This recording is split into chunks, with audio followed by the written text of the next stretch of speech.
Okay, what's a cabinet? Well, it's a chest of drawers where you put stuff. Yeah, I started that way. I miss you guys, and one of the things I miss about you is your good sense of humor. Because my own alien leaders never gave me a completely functional humor chip. My sense of humor is, as you well know, impinged, pinched, not quite normal, a little abnormal. So, the cabinet, in relation to the executive branch of the federal government of these United States of America, is composed of the leaders of the various federal departments. The word cabinet comes from the British government, where you have the King's Prime Minister, who is the head of the government and who makes a lot of the decisions, similar in limited ways to our president. But the Prime Minister is also the head of the cabinet, which includes their Minister of Foreign Affairs, which is their chief diplomat, their Minister of Defense, which is the person who supervises all the military, their Chancellor of the Exchequer, which is the person who handles the government monies and sort of massages the economy, and all of these leading officials who head up departments of the British government. Well, in the United States, the cabinet is basically the same. So, in the cabinet, which is presided over by the president, president, get it? That's where it comes from, praeses, from the Latin for he who presides. You have the Secretary of State. And the United States Secretary of State is our chief diplomat. Right now, it's Mike Pompeo. And the job of the Secretary of State is to run the State Department, which is the structure and organization of global diplomacy for the United States. Every foreign embassy in another nation's capital that's an American embassy is run by the State Department. The State Department is there to make sure that new treaties are signed and that old treaties are abided, and that other people who make agreements with us abide by their agreements. The Secretary of State's diplomatic corps and the Foreign Office, the Department of State, is there to try to prevent war through diplomacy and to try to end wars with treaties. It's a really important job because no president is going to succeed much if they're engaged in a constant series of losing struggles with foreign governments. You need a president who is able to act boldly and effectively in the world, and the president is served by the Secretary of State, chief diplomat, and the State Department, who handles the foreign affairs of the United States, which are pretty darn important. Now, in terms of presidential succession, well, we'll come to that, but the Secretary of State is way up there. We also have the Secretary of Defense. Now, the Secretary of Defense and the whole Defense Department is fairly new. It was invented during World War II, and in 1947, just after World War II, it was codified into law. The Department of Defense today is the inheritor of two departments back in the old days. The Department of War, headed by the Secretary of War, which handled the United States Army, and the Department of the Navy, which was headed by the Secretary of the Navy, which handled the Navy of the United States.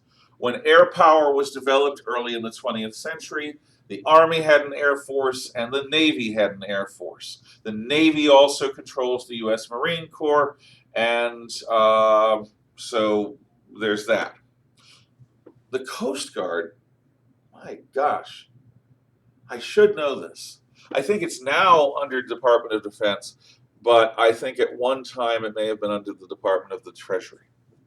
In any event, today the Department of Defense handles issues involving war, large-scale and small-scale military action, which includes the Army, the Navy, and the United States Air Force, which was also created in 1947. Now here's a secret. In the military, the chain of command is the basis of all legitimacy and orders. Now, what that means is that you can have the Senate really want something from the military. A senator cannot give an order to anyone in the military, not directly. The leader of the Senate, Mitch McConnell, cannot directly command anyone. The leader of the House of Representatives, Nancy Pelosi, cannot order anything or anyone. The chain of command is absolutely clear, and it has to be, because you don't want just anyone being able to command military force, which is the compulsive force involving killing people and breaking their stuff. You want that chain of command to be carefully planned out and limited so that everyone knows what happens if somebody in the chain of command is taken out of action or killed, who next takes over, who next. So, the way the chain of command works is the President of the United States can give an order through the Secretary of Defense to the Secretary of War, to the Joint Chiefs of Staff, which are the leading generals and admirals that run the day-to-day affairs of our military, then through the Department of the Navy, then through the United States Marine Corps, then through the chain of command, so that a group of Marines on a Marine amphibious landing ship can be ordered to go ashore in a foreign country and protect Americans from rioters or from guerrillas, terrorists, or the like. The Senate can't do it, the House can't do it, only the President of the United States. Now, there is a little bit of fudging when it comes to the National Guard. The National Guard are composed of the militias in each state. Idaho has a National Guard. Now, since the time of World War I, the National Guard has been much more nationalized as basically general reserve for the U.S. military, particularly the U.S. Army, to an extent the U.S. Air Force. The National Guard is based on state militias. So the governors of each state can activate the National Guard within their state, and if the National Guard is activated by a state governor, at that point, the governor of the state can give orders. So if, for example, we had an earthquake last week. God, wasn't that bad in this area, thank God. At least I don't think it was. But if we had a series of earthquakes or tidal waves, that would be weird in Idaho since we have massive mountains to our west. But let's just assume earthquakes. If there was an earthquake and if it did a lot of damage, the governor, in this case Brad Little, would activate Idaho's National Guard, and the National Guard would obey his orders to preserve the lives and the peace of the people of Idaho during the crisis, during the emergency. If martial law was declared, which is where the military takes over the running of things and the suspension of civil rights happens for the duration of a crisis, the National Guard would be in Army uniforms on the street with guns, loaded, and they would be giving orders. And at a time like that, you do not play the NWA song, F the Police. Not during martial law. That's the sort of thing that gets a person shot. So, luckily, thank God, martial law is only rarely declared in the case of something like, a massive natural disaster that hits suddenly and unexpectedly and people have to be saved. And in a case like that, the governors of each state can command their National Guard. But at most points in time, the National Guard is run through the Department of the Army or the Air Force, and therefore it's part of the national structure. It's sort of a hybrid, like a Reese's peanut butter cup that has peanut butter and chocolate. Or a chocolate chip cookie that has cookie and chocolate. Or like the alloy tin, which has... the alloy bronze, which has copper and tin. It's sort of a hybrid blended thing. You also have the U.S. Department of the Interior, which handles things like federal lands, Bureau of Land Management works for the Department of the Interior, for example. And the Department of the Interior also deals with things like the FBI, the Federal Bureau of Investigation, which was set up after World War I to deal with the idea of federal crimes, crimes that cross state lines, interstate criminals, that sort of thing. The Federal Bureau of Investigation is an investigative agency, not a law enforcement body exactly, in part because of the constitutional limitation. The federal government is not supposed to have a national police force. So what the Federal Bureau of Investigation is intended to do is to support state and local police departments.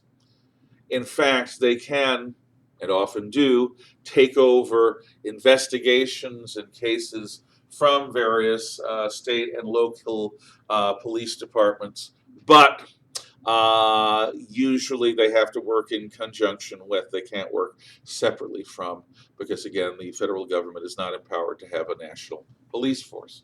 And there are reasons that have to do with preserving freedom on that. Also, Indian reservations do come under the Department of the Interior.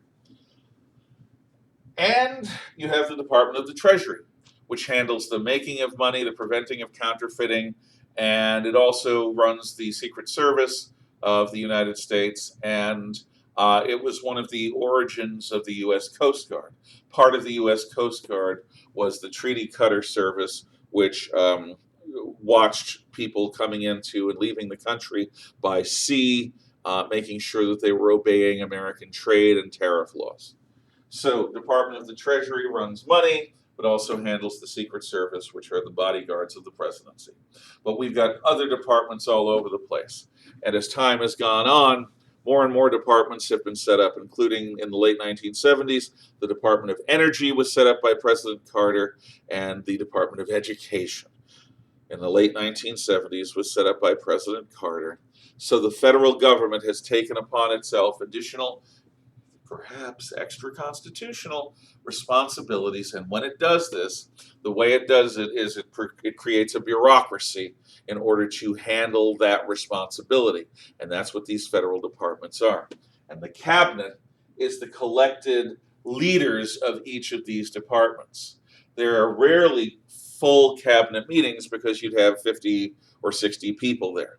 But usually what you have are limited cabinet meetings with Department of State, the Interior, Department of Defense, and a few others that may be involved in whatever agendas items are going on that day.